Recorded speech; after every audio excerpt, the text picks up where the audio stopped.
I didn't like that. Was I using it wrong?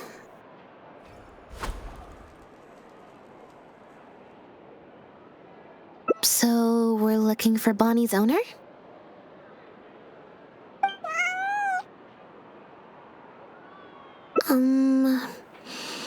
I think I'll go to the Steambird and see about putting an ad in the paper.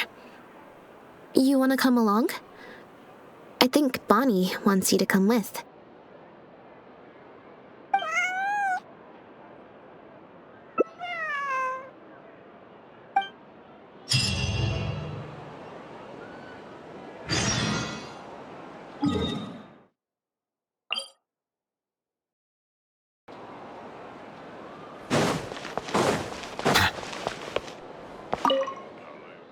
Every stupendous day starts with a Steambird. Oh, hi Lynette. Hi Traveler. What can I help you with? I don't think so. Have you picked up a stray? Yep. If there's no commission to follow up on, could we post a notice about the missing cat instead? Why, of course.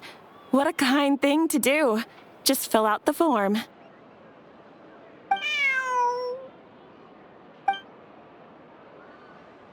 Well, we've registered you as missing. You can stay at my place until your owner finds you. Also, I just wanted to say thanks for keeping us company for so long. Well, I should probably head back to the drinks reception. Hopefully most of the people have left by now. If you've got some time, you should stop by my place tomorrow to see Bonnie.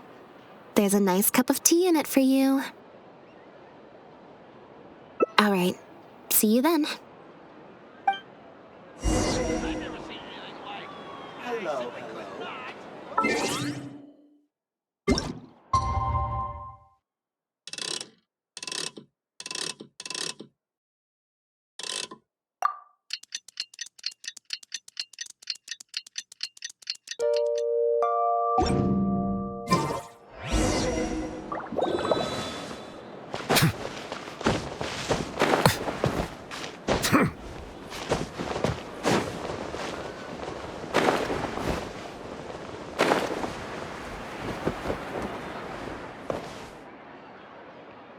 I believe this cat belongs to me.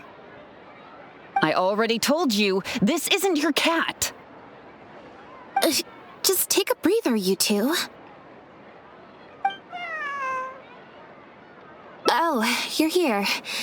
As you can probably see, you'll have to take a rain check on that tea I promised you. At least for now. This is my friend's cat. He's preoccupied with some important business, so I came to retrieve her in his stead.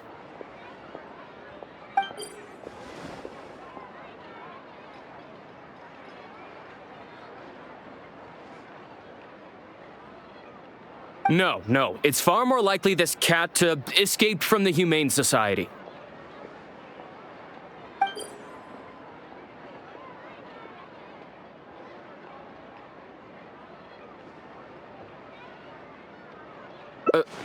Bonnie? That's the name I've given her in the meantime.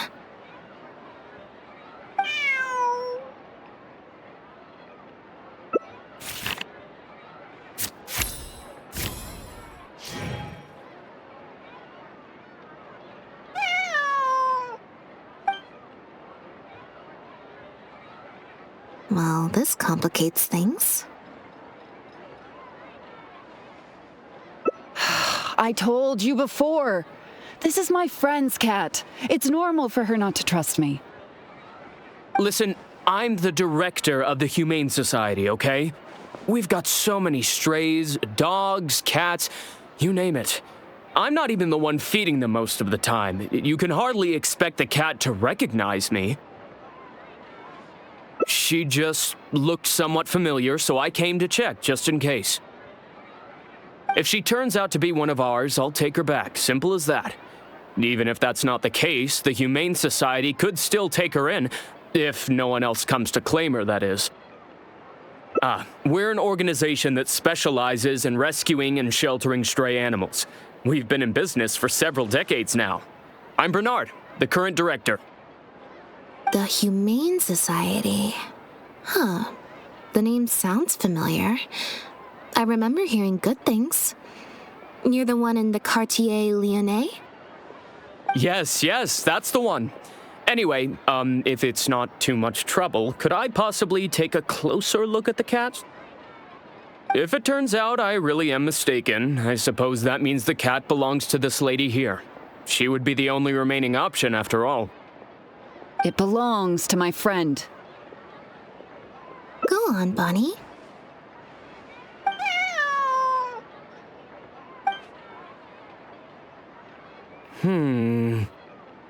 Oh, nope. Looks like I was mistaken. They do look similar, but there's an ever so slight difference in this one's fur color. Deepest apologies, friends.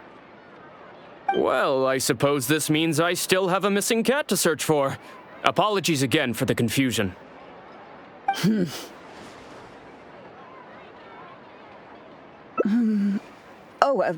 Yes, exactly. Wait a second. You lied earlier, didn't you? Lied? I'm afraid I don't know what you mean. A liar always has a tell. The look in their eyes, their breathing pattern, the way they hold themselves. The things that can give you away are often more numerous than you would think. What are you talking about? The way I see it, you're conflating baseless conjecture with fact. Normally, when someone is called out, their breathing speeds up as they begin to panic. But your breathing pattern hasn't changed one bit.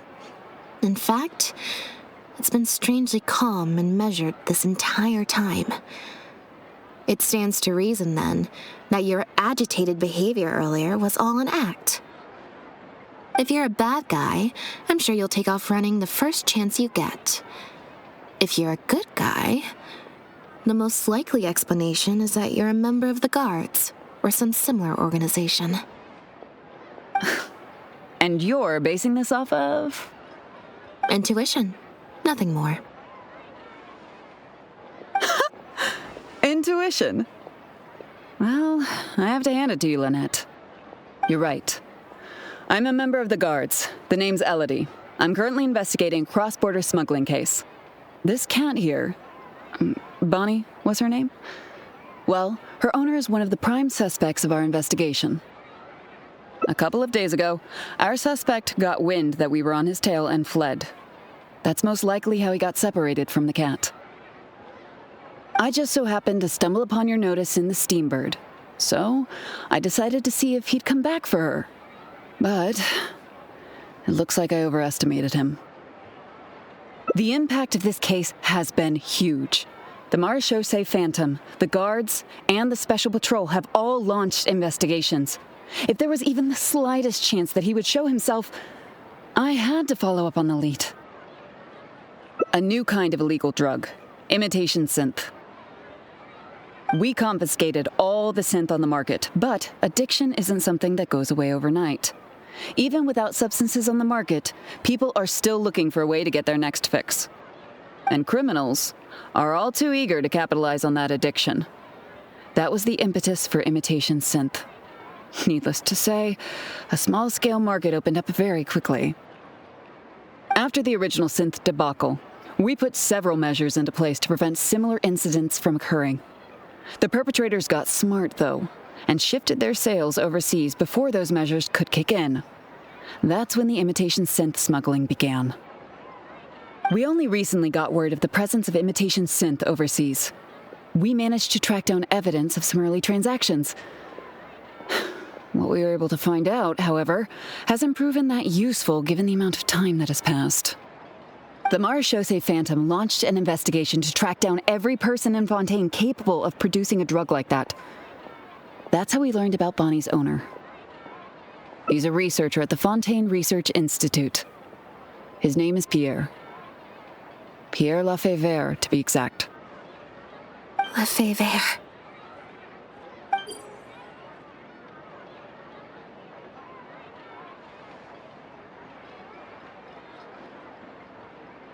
The Marechaussee Phantom found him in Poisson. In addition to the cat, he also had a pendant with him. At first, there wasn't much cause for suspicion. A search of his house didn't reveal much to go off of either. The Marechaussee Phantom very nearly left it at that. It was only later that we realized the coat of arms on his pendant belonged to none other than the Lefebvre family, one of the most infamous aristocratic families in Fontaine. Obviously, this discovery prompted a further investigation into Pierre. At that point, however, we discovered that he'd already fled. Now the guards and the special patrol are all searching for him. That's not possible, actually. The Lefebvre family has been gone for a long time. Exactly. Many years ago, several important members of the family, including the patriarch, were murdered by an assassin of unknown origin. From that point on, family's power and influence took quite the hit. The family is engaged in all manner of crimes. As you can imagine, there's no shortage of people waiting in the wings to take their revenge. And with the family severely weakened, they were able to do just that. Most of the remaining family members succumbed to sickness or hunger. The ones that Pierre is one of those very survivors. He's been hiding away in the Fontaine Research Institute all these years. His true identity unbeknownst to all. Until now, that is. Well, my fellow guards have told me all about how smart and courageous you both are. And I know you possess a strong sense of justice. There could be a chance that Pierre, or one of his accomplices, might attempt to get close to Bonnie. Now that you've been briefed on the situation, I was hoping you'd help us keep a lookout. If I take Bonnie back to the guards with me, there's no way Pierre will try and come for her. Not even the most daring of criminals would attempt something like that.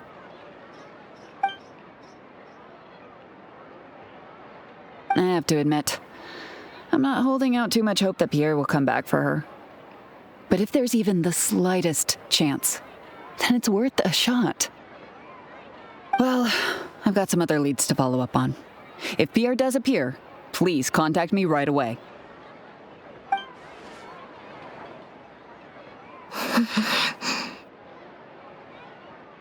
It's nothing.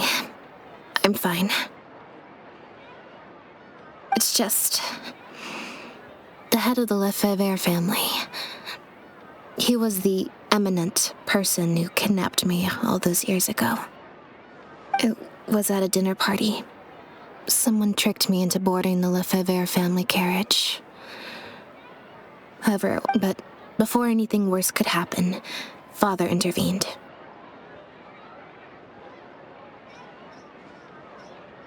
Yep. Father was the one who orchestrated the fall of the Lefebvre family. That's what led Lyney and I to join the House of the Hearth. After all these years, I never thought I'd hear the Lefebvre name again. Don't worry about me. I wasn't feeling sorry for myself. I was just thinking about Lyney. He's been acting strange recently. He avoids me for days on end, consumes himself with some secret investigation, and then out of the blue pushes me to do that acting job. Thinking about it now, it's almost like the one I drew from that deck of cards was part of his plan all along. He must have asked Fremine to help him out. In any case, I know he's hiding something from me. He's really pulled out all the stops this time. It's very possible. I'm sure he tried to send me away because he was afraid it would bring up some painful memories for me. It wasn't necessary, though. Even after all these years, he's still as overprotective as ever. You'll have to help me teach him a lesson if we run into him along the way. Yep. I want to head to the Fontaine Research Institute to learn more information about Pierre. Just let me activate search mode, and then we'll head out. Who knows? Maybe we'll run into Lyney along the way. A little bit of both, perhaps. For the most part, though, I just have the sense that something's not right. Something isn't adding up about Pierre's story. I'm just not sure what. Okay, I'll write a letter explaining everything to the crew. Once that's done, we can head out.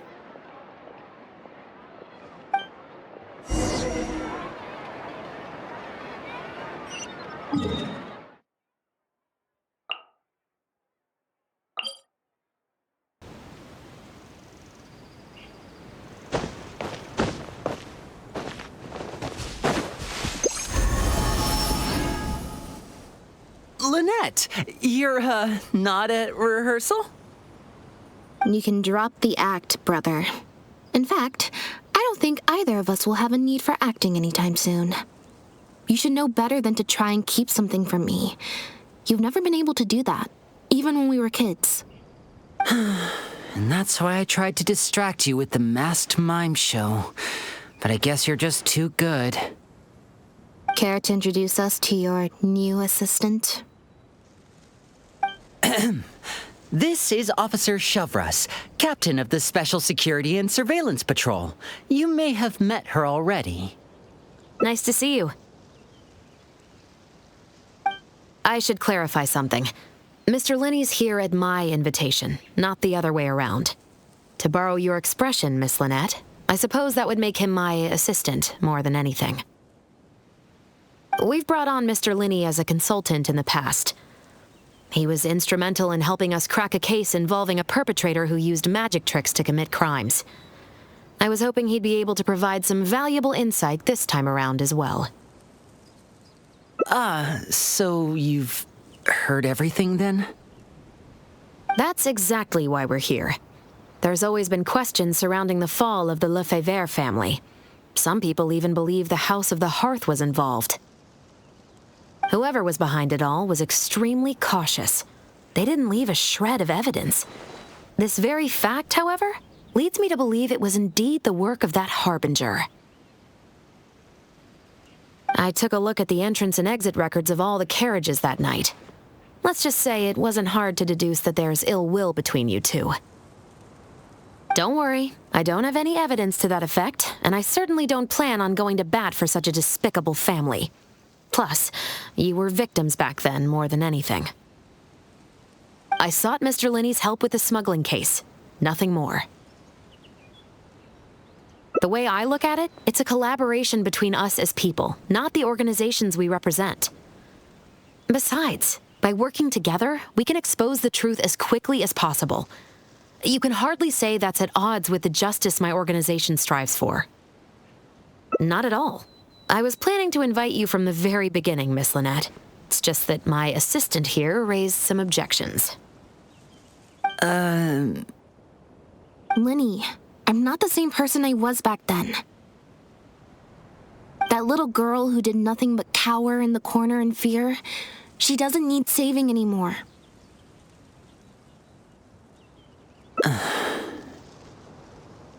I'm sorry, Lynette. You're right. I let my concerns get the better of me. Oh, and the next time you want to distract me, you should try a different approach. Who's this? You pick up a stray while I was gone? It's a bit complicated. I'll explain later. Anyway, her name's Bonnie. Well, if there are no objections, then I suppose the only thing left to say is, Lynette, Traveler, welcome to the team. It appears the Lefebvre family was very particular in their use of insignias and emblems. The family would use different emblems to mark differences in status, blood relation, and the like. In fact, the insignia that was discovered on the pendant was used to represent an illegitimate child. It's highly likely. That very status might have been what allowed him to emerge from the fall of his family relatively unscathed. It would also explain why he was able to assume a new identity as a researcher with relative ease. We discovered something interesting, though. After talking to some of his coworkers, it appears he pretty much works at the Institute in name only. He's practically been cast out. Apparently, Pierre was once addicted to synth. He tried to use the resources at the Institute to create a substance with a similar effect. He claimed it was just for research purposes, but the Institute revoked his access to the relevant materials regardless. He was placed on disciplinary leave, pending a thorough investigation of his actions. But it seems the Institute ran into some trouble along the way. Could have been a lack of personnel or a timing issue. In any case, they had to table their formal investigation into Pierre. As for his family background, it appears none of his co-workers at the Institute were aware of that information. All they could tell us was that he was quite the recluse. Other than the pendant, we didn't find anything else of note at his residence in Poisson. Based on the samples of imitation synth we've been able to analyze, it appears the substance leaves behind strong traces wherever it's produced or stored. Those traces might not be obvious to the casual observer, but they're not something our guard poodles would miss. Pierre's home, though, came up completely clean. We didn't find any records indicating possible involvement in overseas transactions either. So, the Marechaussee Phantom didn't view him as a major suspect at first. Maybe he had a separate, dedicated area where he made the imitation synth. Well, his neighbors did say he was often gone for long stretches of time. You would think with him out and about so much, people would have spotted him around Poisson, but residents said they barely ever saw him in town. If his reclusive nature was just a matter of keeping a low profile, I guess it would make sense for him to have a secret base to carry out his business. After he disappeared, the guards conducted a thorough search of Poisson, but they didn't come across any suspicious locations. Poisson. You know Hotel de Boer, where I first found Bonnie? To get there from Poisson, you have to cross a stretch of ocean. It's not somewhere a cat could just wander off on its own. A cat? You mean... Bonnie is Pierre's cat. Oh, that's right! When the Marechaussee Phantom first tracked him down, I remember there being something about a cat in their report. So this is her? From what we've learned about Pierre's habits, he doesn't seem like the type to venture out without a purpose. So what you're saying, Lynette, is that Bonnie couldn't have gone missing in Poisson. If that's true, then... Exactly. Bonnie might even know where it is. Wait, you think the cat can lead us there? But she's not trained like one of our guard poodles. How is she supposed to understand what we want her to do?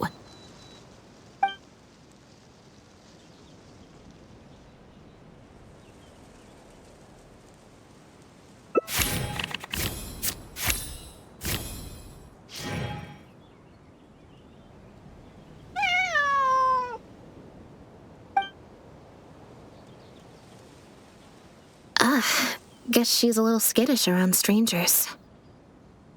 Meow. Meow meow. Meow?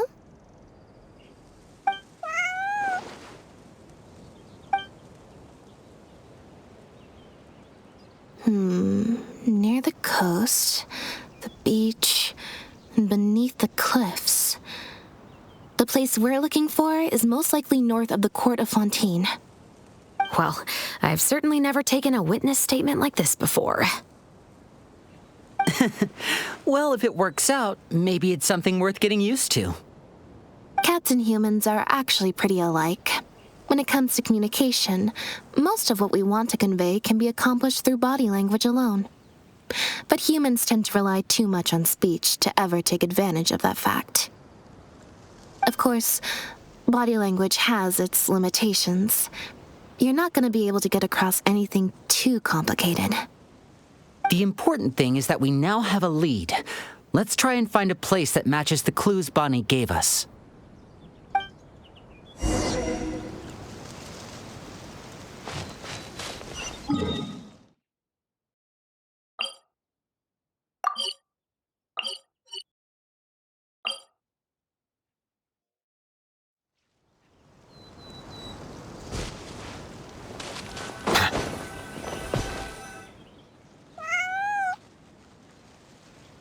Seems like Bonnie is trying to take us somewhere.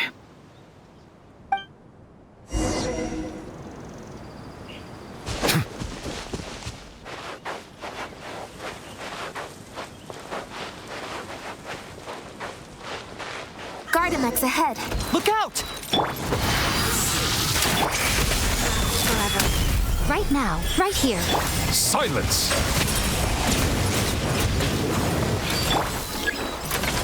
Right now, emerge. Wind, hear me. One with the forest. The tides beckon.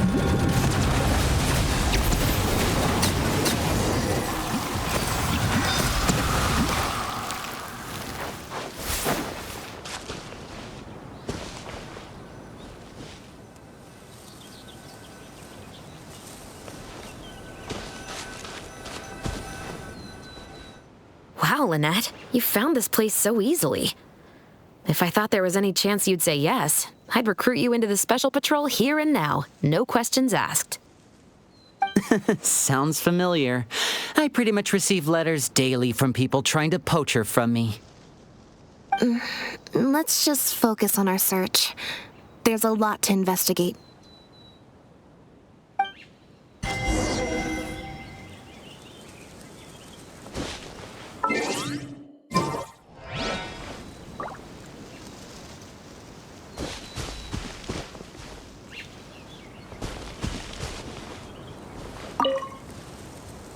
Aha! Just as we thought. This is where the imitation synth was being made.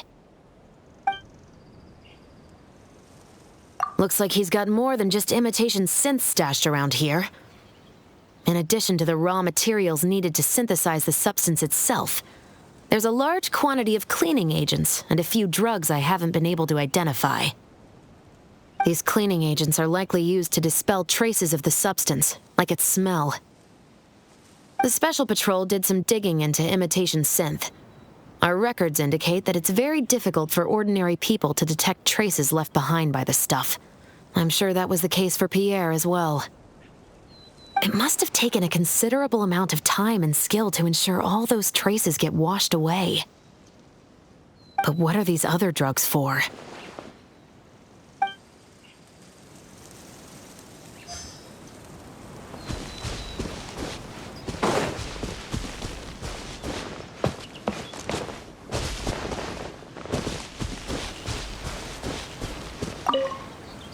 The material these bags are made of, it's quite rare.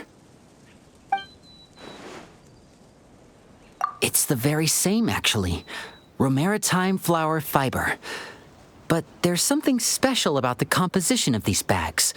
I took a closer look, and it appears they're not only waterproof, but also corrosion and leak resistant. Even the strings look specially designed to keep the bags closed nice and tight. I came across some bags made of the same material just now, but they were much smaller and thinner. From the look of them, they seemed far less durable as well. Very similar, actually. Normally, it would be easy for a guard poodle to sniff out the imitation synth, but if it was sealed away in a bag like that, it might be possible to elude detection for some time. But what could these big bags be for then? If the goal is to keep the imitation synth hidden and sealed away, these bags seem a bit too conspicuous.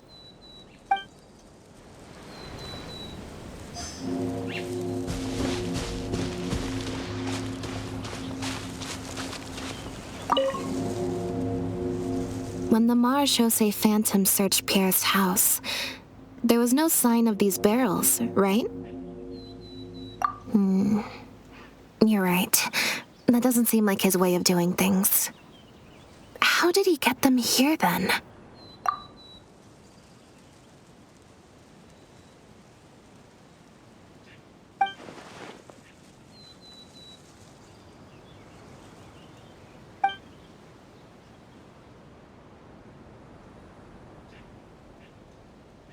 Only the lower halves of the barrels appear to have been submerged in water.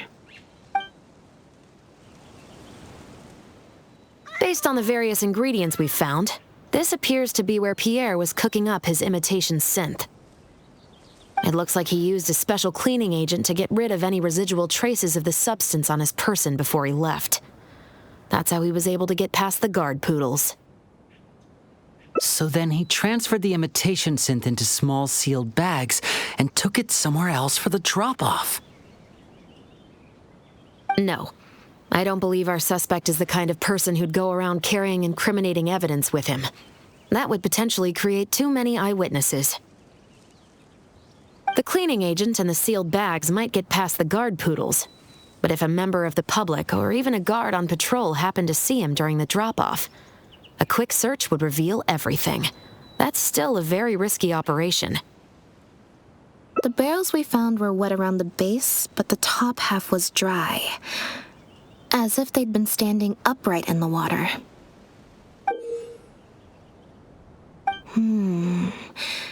If you put a barrel in the water, it will normally float on its side, unless it's heavily loaded, in which case it'll sink.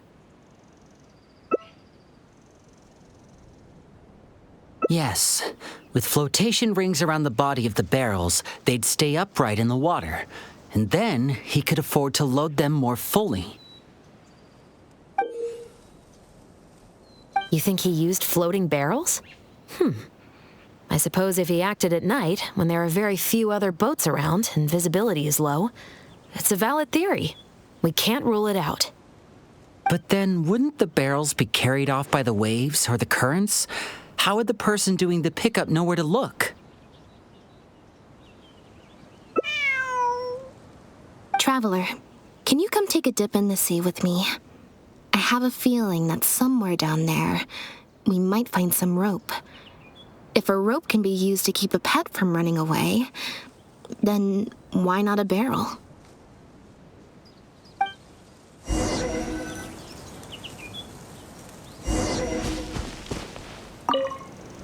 I can't believe how much progress we're making with this investigation. Without your help, getting this far would have taken me an awful lot of time and manpower.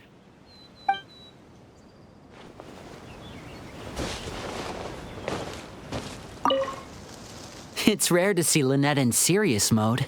I wonder how long she'll keep it activated for.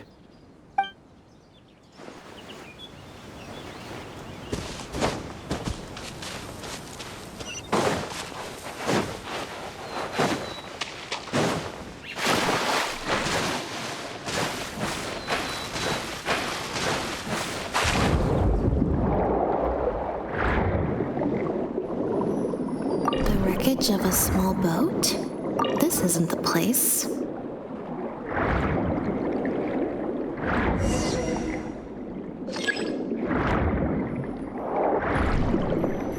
Got it. Time to go up and report.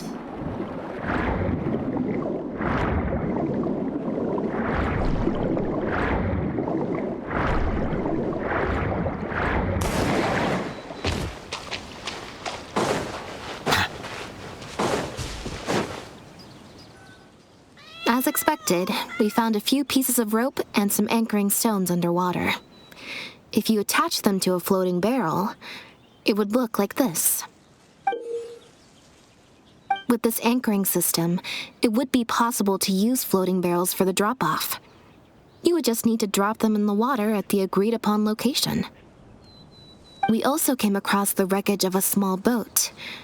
It must have been left out on the water and capsized due to the force of the wind and waves. Its small size, however, would have made it perfect for staying undetected. Let's talk this through. Based on the evidence we've collected, it seems like Pierre would row a small boat out to the agreed-upon transfer point, drop off the barrels, leave, and then row back and retrieve them after the transfer was complete. It could be that he was trying to avoid meeting up with his associate face-to-face. As one of the sole survivors of the Lefebvre family, maybe he was just used to that sort of elusive lifestyle. It seems like Pierre deliberately chose the floating barrel method so that the goods could be dropped off and picked up at separate times. That way, the two parties wouldn't have to meet each other. Well, if that's the case, they must not have a very close working relationship. Let's not jump to any conclusions just yet. Assumptions can be detrimental to solving a case. It's possible they were just trying to keep a low profile. Two boats sailing to the same location at once could be too conspicuous. The most important thing is that we can now confirm Pierre wasn't acting alone. The floating barrel drop-off system is proof enough of that. Let's say for now that he was only in charge of producing the imitation synth. That would mean there has to be at least one other person involved in the operation, likely in charge of transporting the goods across the border. Since we've determined that the goods were transported by boat, maybe we can track down some travel logs or something. We can certainly check the various ports for that information.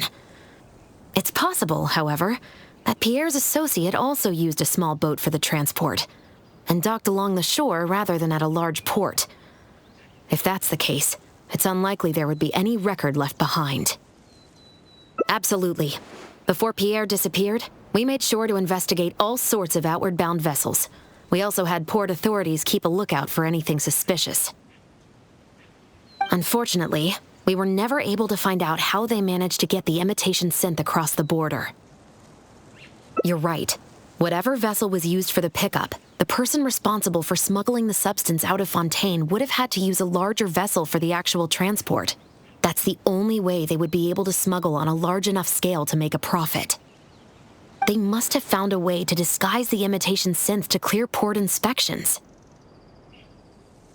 Exactly. We can't let any opportunities slip through the cracks. Although, given the amount of ports that could be involved, we should probably split up. I'll run home and ask some of my brothers and sisters to try and dig up some information. I should also head back and update my platoon on our progress. I'll grab some reinforcements while I'm at it. Lynette, Traveler, why don't you head to Lumidoos Harbor and see what you can find out? All right. Come on, Bonnie. You too.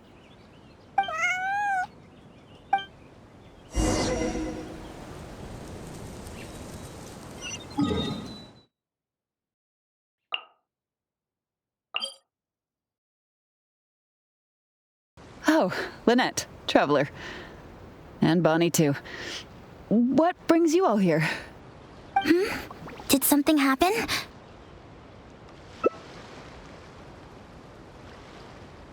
Oh. I see. Thank you for everything you're doing for the people of Fontaine. I'm in charge of guarding the port. You mentioned you were after some travel logs, right? I can go fetch those for you. Looks like I've got another hard day of work ahead of me. No, not usually. It's this incident that happened recently. Before that, everything was normal. All we had to do was confiscate anything suspicious and we could call it a day. Pretty simple stuff. But things are much more complicated now. We somehow let suspicious cargo pass through the port undetected. Not even our guard poodles were able to sniff it out.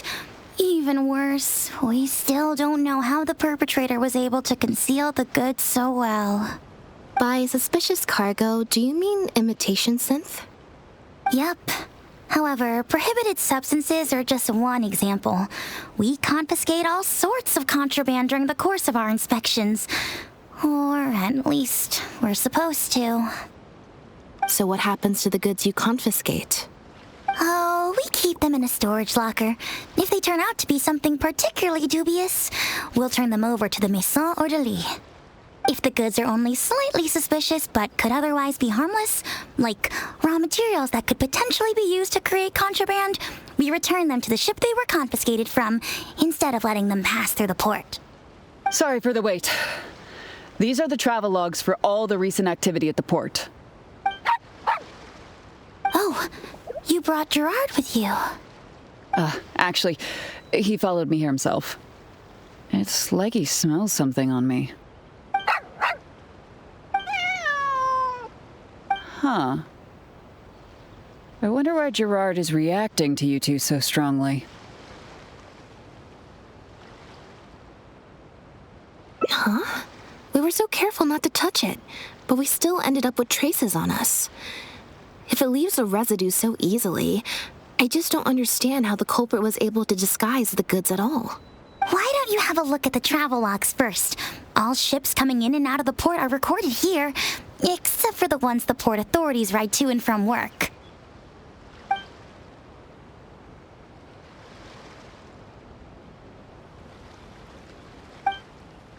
Humane Society. Their name is all over the exit logs. The purpose for leaving is always listed as overseas adoption. The director of the organization explained that, actually. He said a lot of the cat and dog breeds unique to Fontaine are also very popular overseas. So his organization offers an overseas adoption program. Bernard, the director of the Humane Society, was the man who came looking for Bonnie earlier.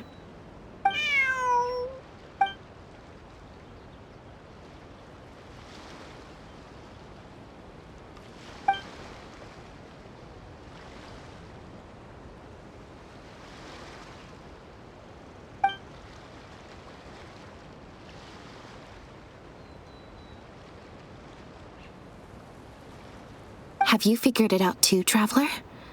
The way the criminal disguised the goods? When Bernard asked to take a closer look at Bonnie, he was actually checking whether there was any imitation synth in her stomach. Wait, what? The sealed bags we found at the secret base. They were specially made to be corrosion resistant. There were gaps around the lids of the barrels, and airbags were used to keep them upright in the water. Those drug shovers found at the secret base, she most likely didn't recognize them because they're not used on human beings. It's an anesthetic used on pets. The perpetrator must have given it to the animals. Pierre must have made the animals swallow the sealed bags full of imitation synth at his secret base. Then he stuffed them into floating barrels and left the rest to Bernard. The sealed bags combined with an animal's body odor would certainly be enough to mask the scent of imitation synth. During our inspections, we would have never thought to inspect the bellies of those animals for anything suspicious. Even if we tried to feel around for something, I'm sure it would be difficult to detect. Exactly. I bet Bernard even transported animals with synth in their stomach alongside ones without. That way, it would be even harder to say with certainty that something was amiss. She's probably in the clear. Otherwise, Bernard would have never left without her. I'm guessing he didn't know whether Pierre had already hidden the next batch of imitation synth before he fled. Just imagine. He sees the notice we put in the Steambird, and it turns out that one of the very cats he gave to Pierre for the smuggling operation is out in the open, roaming the streets of Fontaine. If Pierre had already hidden the next batch of imitation synth, then Bonnie would practically be living proof of their crimes. He would have had no choice but to go after her. So, that's why he came to find you and insisted on taking a closer look at the cat. Wait a second, I'm a little lost here. I get the part about hiding the substance in the pets, but those, what did you call them again? Floating barrels? Why even put the animals in there in the first place? If you've got something as convenient as a floating barrel, why not just stuff it with the imitation synth directly? Why not wait to hide the stuff until after the exchange has been made? In order to make sure the animals could swallow the sealed bags, they made them extremely thin. Had they not done that, the animals would have likely bitten or chewed through them. That step would have required a lot of energy, as well as a certain amount of technical expertise, so it was better left to the more experienced Pierre. We've already proven how easy it is to pick up trace amounts of imitation synth, so I'm sure Bernard was taking all the precautions he could to avoid the same fate. Okay. Then, let's head to the Humane Society right away and bring that guy to justice. I'll bring a Gardemec to speed up the process.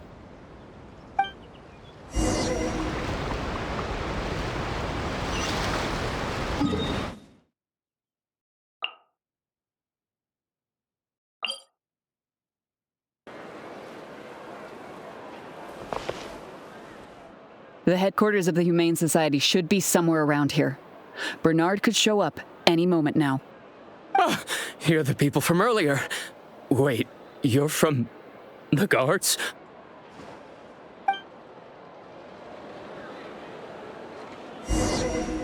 After him! We can't let him get away!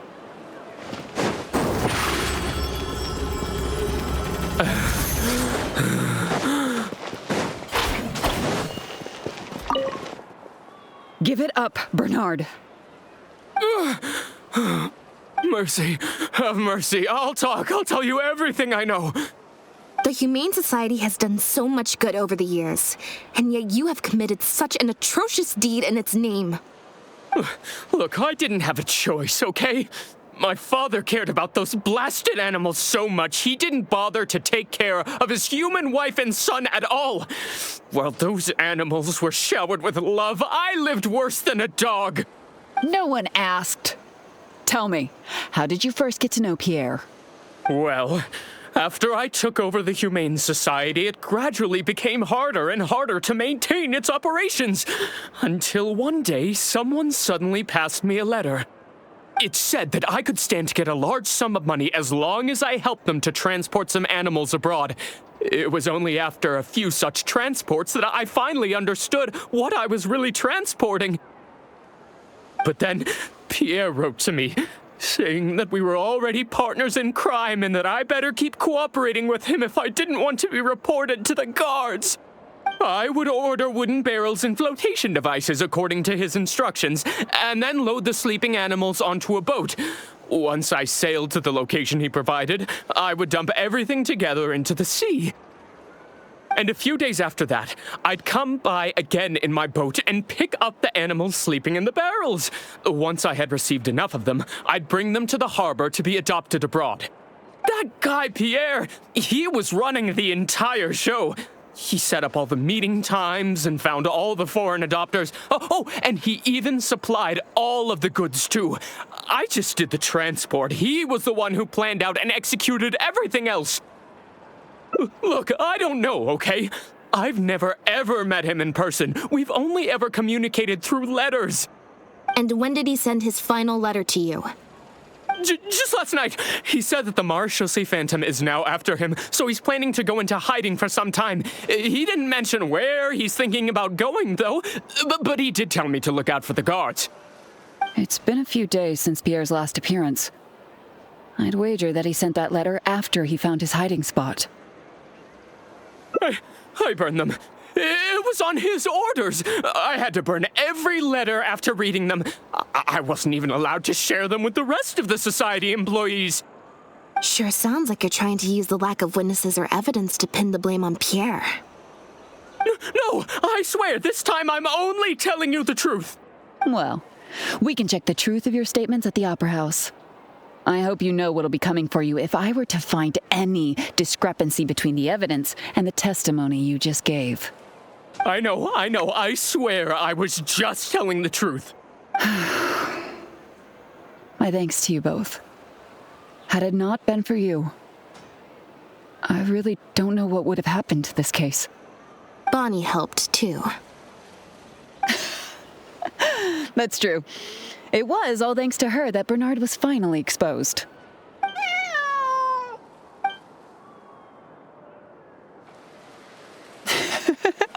And it looks like she's grown quite fond of you two as well.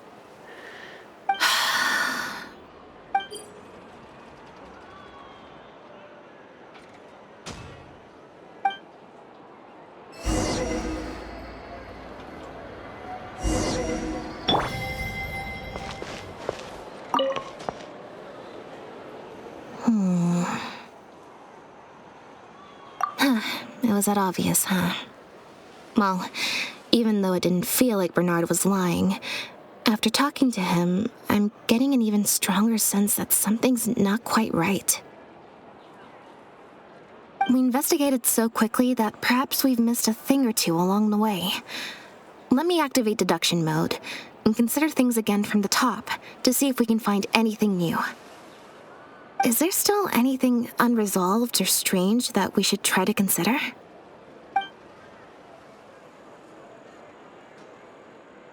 The Marechaussee Phantom found Bonnie and the Lefebvre pendant at Pierre's residence. That was the beginning point of our investigation.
why would he leave such an obvious trail for us to follow when he took so much care to not leave any traces of imitation synth in his home?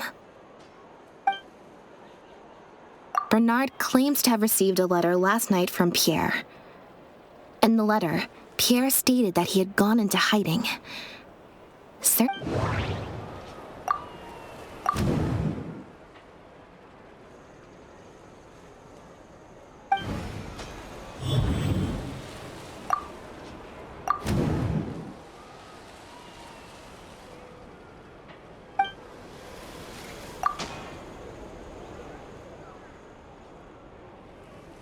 There's no need to rush. Let's see if we can find any other suspicious points about this case. Well, we've discovered that Bernard is responsible for the trafficking, while Pierre deals with supplying the goods.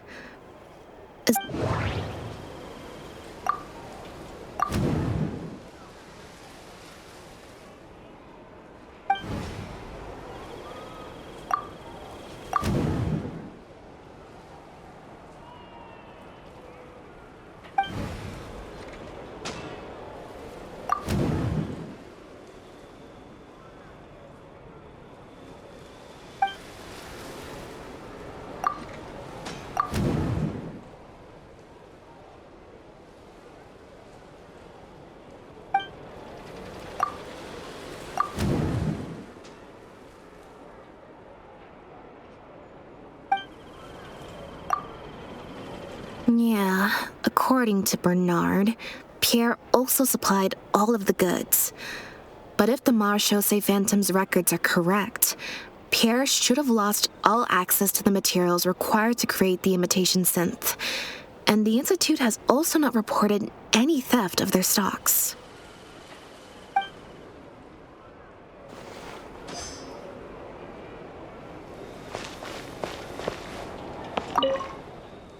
Now behave, and follow me to the interrogation room.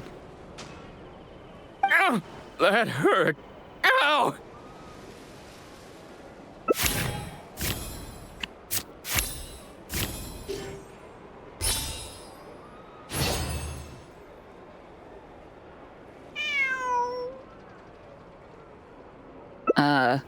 Is there something else you need from me, traveler? Huh? I see. It all makes sense now. Hey, what are you talking about?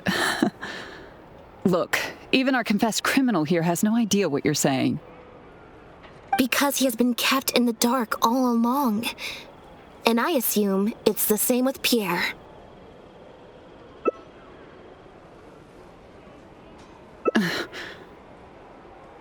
That never quite added up for me. Why did Pierre feel compelled to return to his home with Bonnie and the pendant and make them so easy to find for the Marechaussee Phantom? Both of these things are in stark contrast to his usual meticulous and vigilant behavior. There's only one reasonable explanation. He was following orders, just like Bernard. He probably received the following instructions right before the Phantom came knocking on his door. Bring the cat and the pendant, and our undercover agent will be sure to help you. Unbeknownst to him, however, the third person who wrote that letter to him had long decided to sacrifice him and Bernard to save themselves. What? You can't be serious. There was a third person involved? If you focus only on Bernard's testimony, it's easy to believe that only Bernard and Pierre were working together. The case appeared extremely simple. Bernard did the trafficking, Pierre the imitation synth production, drugging, and stuffing. Wait, but that doesn't make any sense. If that's the actual truth, then as soon as Pierre is caught, he'll explain his side of the story and the third person will... Yep, which is why the third person made sure that Pierre would never be found again. Once they had instructed Pierre to expose himself, the third person wrote to Pierre again, suggesting that everything had been taken care of, and he should take Bonnie and safely return to his base. Of course, Pierre's disappearance at such a sensitive time immediately made him a prime suspect. knowing that Bonnie had last been seen with him, all the third person would have to do from that point on would be to lead the Phantom to investigate the Humane Society and get Bernard to confess the truth. Wait, so you're saying that the letter I received yesterday, the one that made me think Pierre was still alive, it was also sent by the third person? Is that what happened? I'll get back to headquarters right away and reinvestigate this case from the top. Chevra said that assumptions can be detrimental to solving a case. Someone among us, however, has been feeding us all kinds of preconceived notions ever since our first meeting. They suggested that Pierre's disappearance was an attempt to escape the judgment of the law, and that Pierre was a scion of the Lefebvre family. But if the disappearance is truly just a cover-up for a murder, then couldn't the true scion have been an illegitimate daughter rather than an illegitimate son? Huh? Haven't you taken this joke a bit too far? You're right. I did let a lot of assumptions get to my head when I first started to talk to you about the case. I'll make sure to correct my behavior. You deliberately fed us lies, but even you could not control every last detail of your plan. Getting the Marechaussee Phantom to notice Pierre was only the first part of your plan. Had they failed to take notice of the Humane Society, they could have cast a wider net. And you couldn't predict what they might possibly find if given enough time. This, of course, was the main weakness of your plan. As someone accustomed to acting from behind the scenes, you didn't want to take the risk of personally proposing a raid on the Humane Society. So, you thought about pulling a few more strings, so all the suspicion would point towards Bernard and his society. Once the Phantom expanded their search, it would only be a matter of time before they found Pierre's base. If a cat last seen with the suspect turned up dead at the imitation synth base, it wouldn't be long until the Phantom would figure out exactly how she had been mistreated and turn their eyes towards the one organization that has been sending boatloads of animals out of Fontaine. It was probably during your ambush of Pierre. You didn't even have the time to check if she had already been stuffed full of imitation synth. Still, you soon found another opportunity. Before long, Bonnie had made her way back into the city, and even popped up on the Steambird. Like Bernard, you desperately wanted to confirm the contents of her stomach, so you hurried to find us. Unlike Bernard, however, you were hoping that Pierre did have the time to make her swallow a load of imitation synth. While investigating the suspect's cat, we unexpectedly discovered that the suspect has been smuggling imitation synth using living animals as intermediaries. That was your plan, in any case. With that, you'd have been able to lead the investigation towards the Humane Society. Bonnie had managed to escape before Pierre was able to stuff her full of imitation synth. That part of your plan could no longer be carried out. But as shrewd as you were, you came up with another plan right away. You manipulated the Traveler and I to help you identify Bernard as a key suspect. You used the Lefebvre name as bait to get us to join your investigation. With 2 extra bodies around, the Special Patrol is sure to soon take note of the strange event of Bernard somehow having a reason to look for Pierre's cat.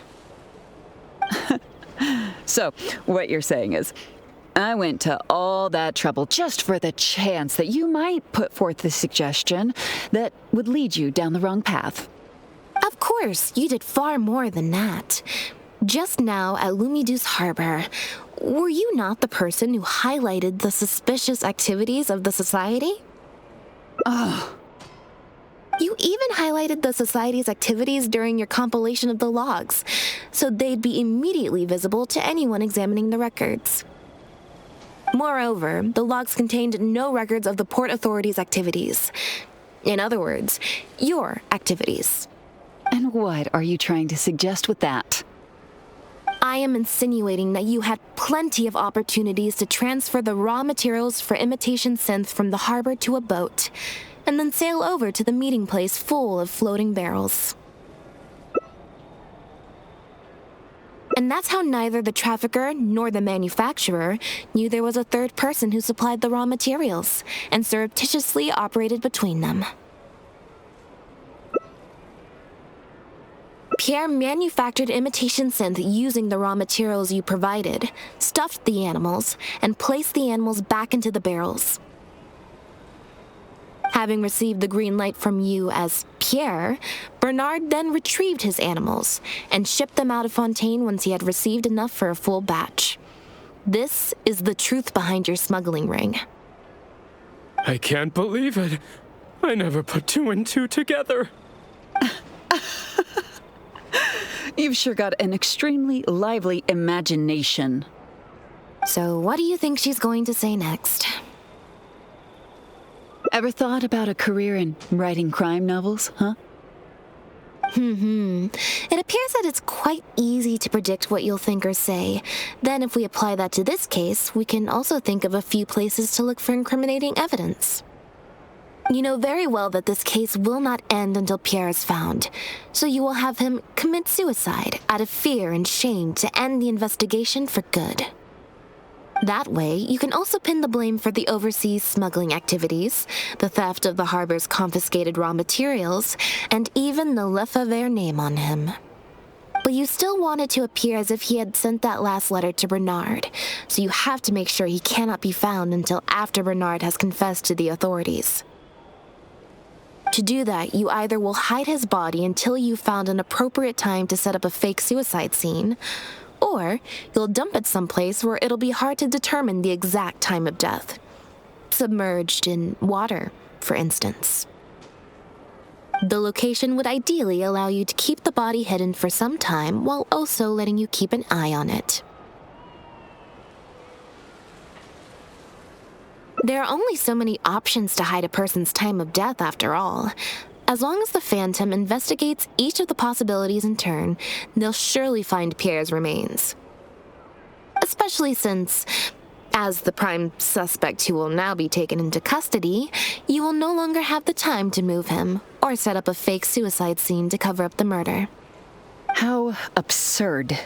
And on what grounds will you order my arrest? Don't think for a second that your spouts of nonsense will amount to any kind of real argument. After all, I'm... Elodie Lefebvre! As the captain of the Special Security and Surveillance Patrol, I hereby declare you as a suspect in the case. If you have any objections, you may raise them later during interrogation. That's right. We received a message from Lumiduce Harbor that you were going to investigate the Humane Society. We didn't expect to run into you at such a critical moment. While at the harbor, we noticed something else extremely interesting. Apparently, you often used all kinds of excuses to swap your shifts. And if one were to match the times of your shifts to the activities of the Humane Society and those of certain foreign ships, they'd find them to be an exact match. That's just a coincidence. Yes, I'm sure you have already thought of a dozen different ways to explain away the suspicious activities, but as far as evidence goes, that should be enough to warrant taking you into custody. Don't worry. If it turns out that the guards are still unable to find any evidence after all this, Lynette and I will do everything in our power to clear your name. Although judging by her reaction, I assume no follow-up from us will be needed. The Lefebvres were infamous for using disguise and infiltration to achieve their goals. Who would have thought that they would have planted someone within the guards? Judging from the timeline, they likely arranged for you to enter the guards before the fall of the clan. But they probably didn't expect you to turn it to your advantage and use your job to save yourself during the purge. Not only that, but you actively participated in the interrogation, arrest, and judgment of the Lefebvres during their fall, thus clearing yourself of suspicion. You brutally and cruelly abandoned your allies as soon as they outlived their usefulness, just like a lizard cutting off its own tail in order to live. You've been doing this for years. So you played me like a fool after all?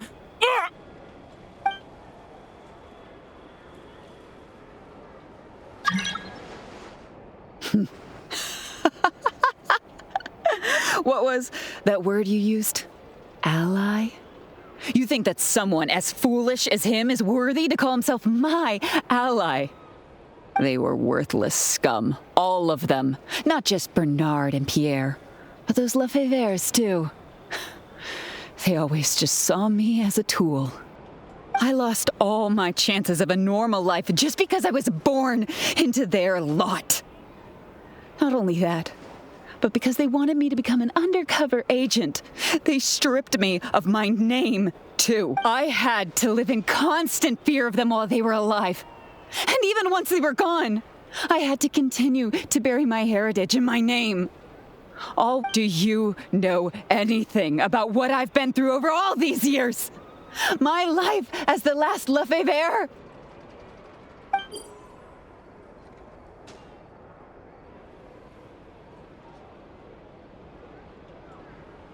I don't, and neither do I care. Are you for real? Aren't you a Lefevre victim too? Elodie, you're the only one still living under the shadow of a name. That's enough. Keep your hands where I can see them and do not resist arrest. If you have more to say, save it for the interrogation room. What a joke. What a joke! Hey! Don't come any closer. What's that? Know what this is? I've secretly planted loads of explosives in the Humane Society. Just one step closer and... whether they're cats, dogs, or just unlucky human employees, they'll all be blown up into smithereens. Surely, you bunch of goody two-shoes won't let that happen, right?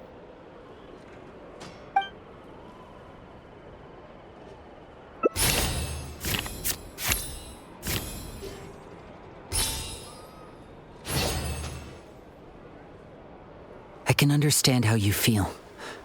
Like you, we are also victims of the Lefevre clan. But if you were to endanger innocents now for your own gain, the public anger towards the Lefevres would only rise to a boiling point. And the families of the new victims would be dead set on exacting revenge on you. And what of it?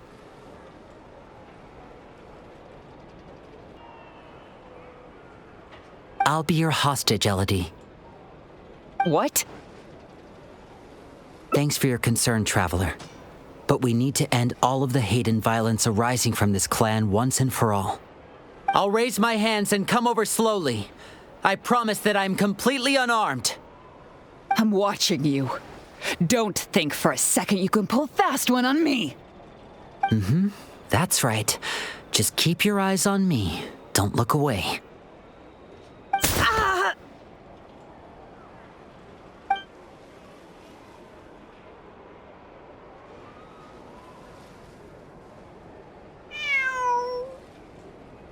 Phew. So I was right after all. It's easier to deal with the person causing the problem than the problem itself. This is it. Looks like it's just a toy. Guess that's probably why she suddenly flipped and knocked out Bernard. He probably knew that there were no explosives at the society. Well, given that she never even showed her face to Bernard and Pierre, I had my doubts that she'd have gone to the society in person to plant explosives. Thank you for your help, everyone. I'll take them back for thorough questioning and find someone better to take over the Humane Society. I might need a few statements from everybody. Would you be able to come with me? If statements are all you need, can Lyney provide them on my behalf? I still need to go back and explain some things to the crew. I also had an appointment with the Traveler before we got interrupted.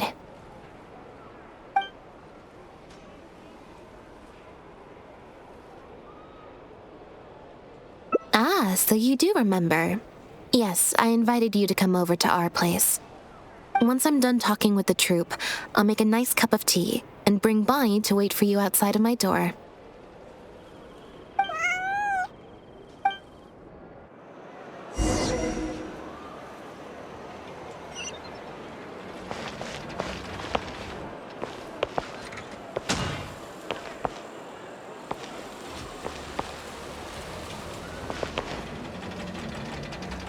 Settle down! You must have spent a record-breaking amount of time in serious mode today. I can't remember the last time I've seen you like this. Is it because of a special someone? Based on information that we found before, imitation synth was first circulated on a small scale in Fontaine before becoming a large-scale smuggling scheme. I'd assume that the first offerings of imitation synth came from what Pierre made in his early days. But since he was not experienced with running a clandestine operation, he was soon discovered by guard Elodie. Elodie saw the opportunity to make a great profit in his work, and perhaps even the chance of making a new life for herself, so she decided to cover his tracks.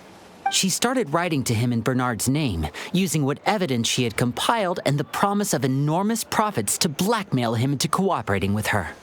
Unfortunately for her, she ran into Lynette. Even though my sister doesn't like to focus too much on a regular day, serious mode Lynette is one of the most perceptive people I've ever known. Still, all of that thinking really saps her energy. I need to go give some statements on her behalf, so I'll leave the recharging to you.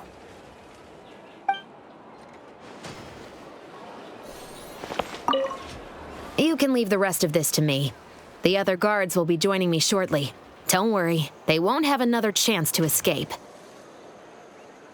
The materials have many other regular uses outside of being used to make imitation synth, so they're not immediately subject to being confiscated or destroyed.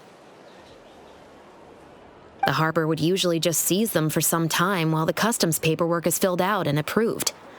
If approved, they'd be let through, and if not, they'd be returned to sender. Elodie probably used her position to replace a portion of the shipment with something else before sending the whole shipment back to sender. Given that the foreign merchants who sent in the shipments were probably working with her in the first place, they likely just never reported the difference in what they sent and what they received. We will, of course, continue to investigate the rest of the details of this case. Now that we've caught Elodie, figuring out the whole scheme should just be a matter of time.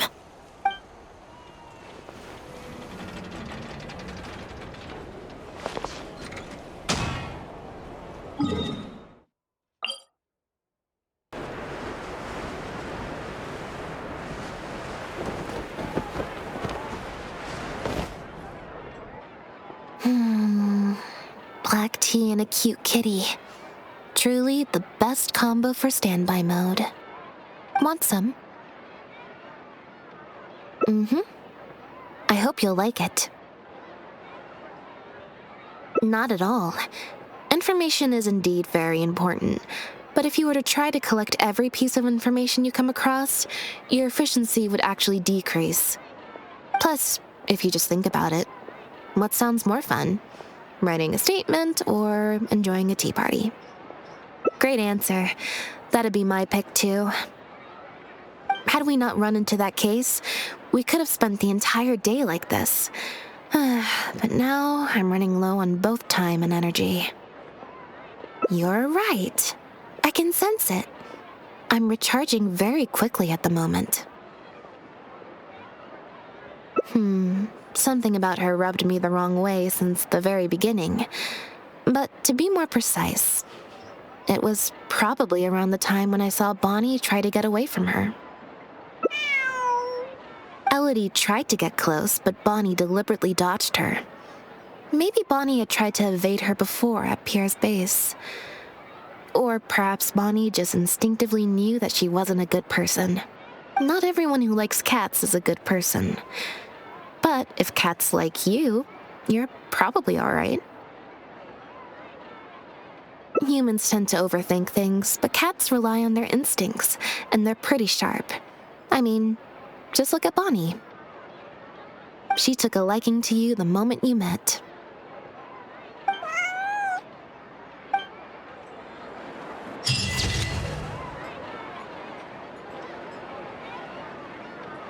Fresh fruit, sweeter than syrup.